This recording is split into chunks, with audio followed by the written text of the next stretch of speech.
Olá, meu nome é Daniel Bon, sou acadêmico de medicina da UFPEL.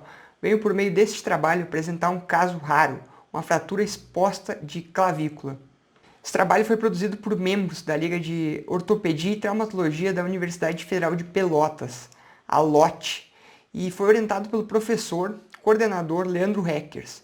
Além desses, é importante citar a participação no caso do Dr. Sandro de Matos Dias, preceptor do Serviço de Ortopedia e Traumatologia da Santa Casa, que não possui vínculo docente com a UFPEL. Introdução. A clavícula é o único osso que faz a transição entre o esqueleto apendicular e axial, como demonstrado na imagem em verde. Por ser delgada e imposta a grandes cargas e amplitudes de movimento, a clavícula é frequentemente fraturada. Portanto, fraturas de clavículas são comuns. Essas fraturas, elas totalizam de 35% a 44% de todas as fraturas da cintura escapular. Porém, apenas 1,4% dessas fraturas são expostas. Se as fraturas de clavícula fossem as pessoas em verde da imagem, apenas a pessoa em vermelho seria uma fratura aberta. As fraturas fechadas são comuns, mas expostas são raras nesse osso. Por isso, há escassez na literatura sobre manejo adequado e prognósticos. Dessa maneira, os objetivos do nosso trabalho são relatar um caso incomum de fratura exposta de clavícula e gerar dados que, no momento, são escassos sobre o melhor tratamento. Esses dados permitirão futuras comparações e, assim, descobrir as melhores condutas. Metodologia. Um homem de 56 anos, ele sofreu um acidente automobilístico durante a condução de motocicleta em rodovia. Segundo informações do paciente, a colisão ocorreu a 80 km por hora e uma ultrapassagem de um caminhão que teve como desfecho a colisão com uma carroça no outro lado da pista.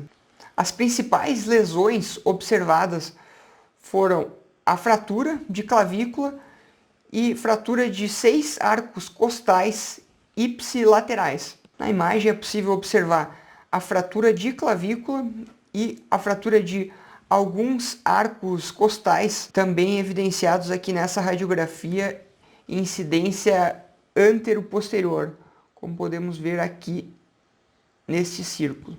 O que mais chamou a atenção nesse caso foi uma fratura exposta da clavícula, que foi classificada dentro da classificação de Gustillo e Anderson como 3A. Após a lavagem exaustiva, medidas adequadas de controle da infecção, como antibiótico terapia, o paciente foi submetido a uma intervenção cirúrgica inicial, com a colocação de um fixador externo de Coles, como observado aqui nessa radiografia, incidência anteroposterior da clavícula.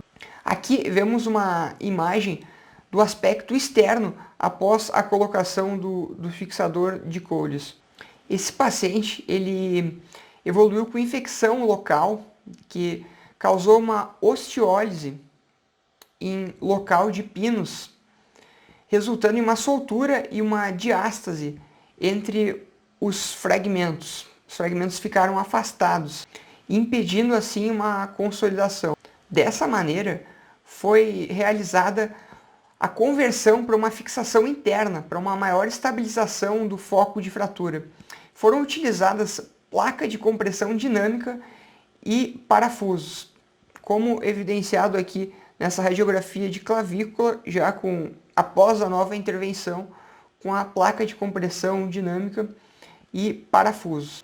Esse paciente evoluiu com consolidação da fratura em 3 meses após a conversão para fixação interna. Resultados e discussão. Fraturas expostas nesse osso são raras e geralmente são resultados de traumas de alta energia. É improvável que ocorram isoladamente.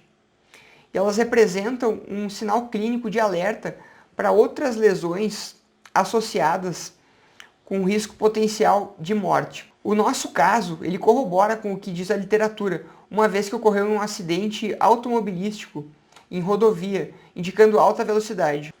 Além desse dado, outro fator que corrobora com a literatura é a questão de lesões associadas. O nosso paciente ele teve fratura de 6 arcos costais ipsilaterais.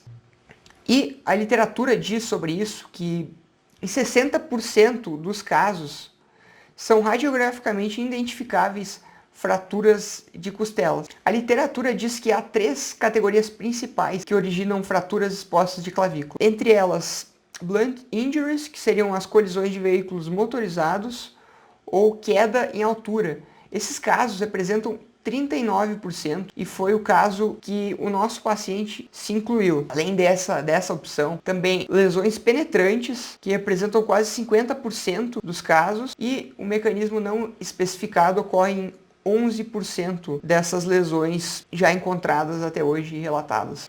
Uma vez entendido o mecanismo que causou e identificada a lesão, vamos para a parte do tratamento. E a literatura diz que a indicação é de tratamento cirúrgico em fraturas de clavícula com exposição. Como o nosso paciente ele teve uma fratura exposta de Gustilo e Anderson 3A, retomando a classificação, o nosso tipo 3A, o 3A de Gustilo e Anderson diz que quando há um ferimento grande com considerável lesão de partes moles, mas ainda com possibilidade de cobertura. Utilizamos essa classificação, pois ela é a classificação mais utilizada em fraturas expostas. Ela foi descrita em 1976, um trabalho de Gustilo e Anderson. Sobre os métodos de fixação, há escassez de informações na literatura ortopédica sobre técnicas apropriadas para a estabilização e os seus resultados, pois essas clavículas expostas são raras. Entre diversas técnicas, a redução aberta e fixação interna, RAF, um dispositivo de fixação interna por placas, parece ser o procedimento mais indicado, pois demonstrou altas taxas de consolidação em fraturas de clavícula em geral, abertas e algumas fechadas. Porém, em situações raras de exposição óssea, como no caso relatado, pela significativa contaminação e lesões severas de partes moles. Aqui temos uma imagem no nosso caso demonstrando isso. Esse tratamento de RAF ele não está indicado para ser realizado de maneira inicial. Nessas situações, a fixação externa é o tratamento inicial de escolha, onde é obtida estabilidade com poucas lesões teciduais, conferindo um melhor prognóstico de partes moles. Em nosso caso, foi optado pela fixação externa com um fixador externo de Coles. A literatura, inclusive, ela cita que esses fixadores externos também poderiam ser utilizados como uma fixação temporária para fazer uma conversão, como foi o nosso caso, ou até mesmo como um tratamento definitivo, como esse trabalho aqui embaixo nas referências traz um bom resultado. Porém, em nosso caso, tivemos uma necessidade de conversão porque o paciente ele teve uma infecção e osteólise em local de pinos que foi seguido de soltura e uma diástase entre os fragmentos. Dessa maneira, a fratura não iria consolidar apenas com aquele fixador externo, então houve uma conversão por uma osteossíntese com placa e parafuso, que é o método que tem demonstrado melhores resultados de consolidação em fraturas de clavícula. Conclusão: devido à raridade das fraturas expostas de clavícula e à carência de dados na literatura, não há a possibilidade de fazer uma comparação com o resultado com a fixação por outros métodos.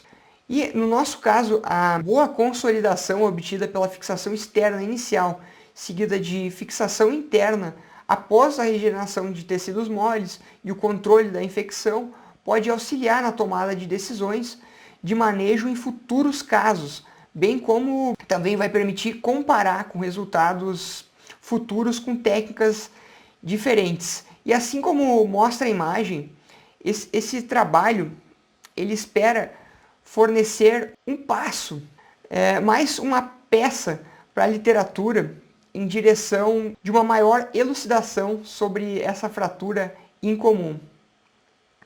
Essas foram as nossas referências.